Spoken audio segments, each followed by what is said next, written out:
ចាជំរាបសួរបងប្អូនទាំងអស់គ្នាថ្ងៃនេះនាងខ្ញុំនាំអារម្មណ៍បងប្អូនមកទស្សនាពីរបៀបធ្វើ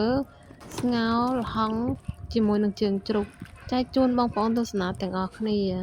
អញ្ចឹងថាតើគ្រឿងផ្សំរបស់យើងមានអ្វីខ្លះនិងរបៀបធ្វើយ៉ាងដូចម្តេចកុំភ្លេចតាមដានទាំងអស់គ្នាណាចានេះខ្ញុំមានល្ហុងចំនួន2ផ្លែធំមួយតូចមួយល្ហុងរបស់យើងគឺដាំនៅក្រៅផ្ទះខ្លួនឯងបងប្អូន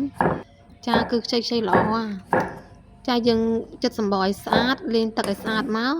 ហើយយើងកាត់ជាកង់ប្រហែលជា2ថ្នាំងដៃហើយយើងពុះជា2ថែមទៀតមកបងប្អូនចារៀងធំប៉ុណ្ណឹងបន្តិចទៅបងប្អូនពេលយើងយកទៅស្ងោរទៅត្រូវការរងាស់ជើងជ្រូករបស់យើងរៀងយូរបន្តិចដែរបងប្អូនអញ្ចឹងយើងកាត់ប៉ុណ្ណឹងទៅល្មមហើយខ្ទឹមសនេះខ្ញុំមាន4កំពឹសតូចនេះខ្ញុំដំចិញ្ច្រាំវាឲ្យម៉ត់ណាបងប្អូនហើយទុកមើលលើសិនមកចំណែកឯជើងជ្រូករបស់យើងមានទម្ងន់ប្រហែលជា6ខាំមុននឹងយើងយកមកហាន់ហ្នឹងនាងខ្ញុំយកទៅលាងទឹកស្អាតកោសស្បែកវាស្អាតសិនណាបងប្អូនដើម្បីពេលយើងយកទៅស្លទៅកុំឲ្យវាធំក្លិនណាហើយសាច់យើងហាន់ជាដំល្មមទៅហើយចំណែកផ្នែកឆ្អឹងវិញគឺយើងហាន់ជាកង់ប្រហែលជាមួយថ្នាំងដៃកន្លះណាគឺមិនឲ្យទូចពេកមិនឲ្យធំពេកទេគឺមកល្មមតែម្ដងណា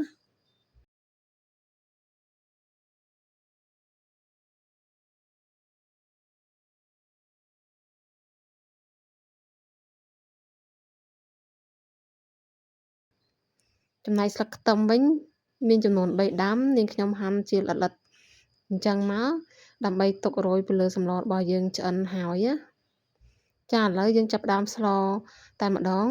ជាដំបូងយើងរំលីងខ្ទឹមសឲ្យឡើងឈ្ងុយឡើងកន្លះបន្តិចសិនបន្ទាប់មកចាំដាក់ជើងជ្រូករបស់យើងចូលតែម្ដង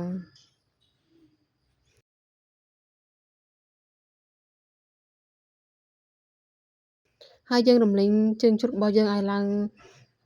ឆ្អិនសិនណាបងប្អូនពេលដែលឆ្អិនទៅគឺវាអស់ឈាមហើយអញ្ចឹងចាំយើងដាក់គ្រឿងទេសតាមក្រោយ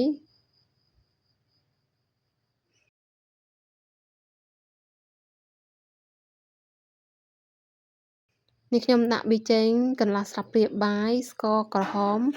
កន្លះស្លាបព្រាបាយទឹកត្រីបន្តិចទឹកស៊ីអ៊ីវបន្តិចហើយយើងកូរច្របល់សាច់របស់យើងនឹងឲ្យចូលជាមួយនឹងគ្រឿងសព្វបានល្អហើយបន្ថែមរំដេងនិងស្លឹកក្រូចសើចផងដែរដើម្បីឲ្យកាត់ជាតិឆ្អាបហើយឈ្ងុយថែមទៀតផងបងប្អូនចាំបន្ទាប់មកយើងដាក់ល្ហុងចូលតែម្ដង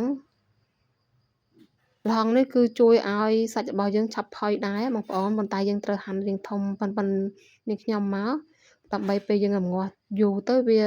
ផុយល្មមជាមួយនឹងសាច់របស់យើងណាហើយយើងកូរត្រឡប់ពី3ត្រឡប់ទៅឲ្យសាច់និងគ្រឿងរបស់យើងចូលសព្វជាមួយនឹងបន្លែបានល្អ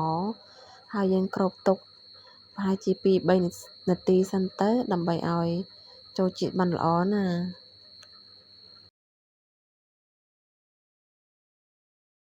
ចាយើងធ្វើបែបនេះស្តីនឹងស៊ុបគោដែរបងប្អូនគ្រាន់តែយើងប្រើជើងជ្រូកអញ្ចឹងណា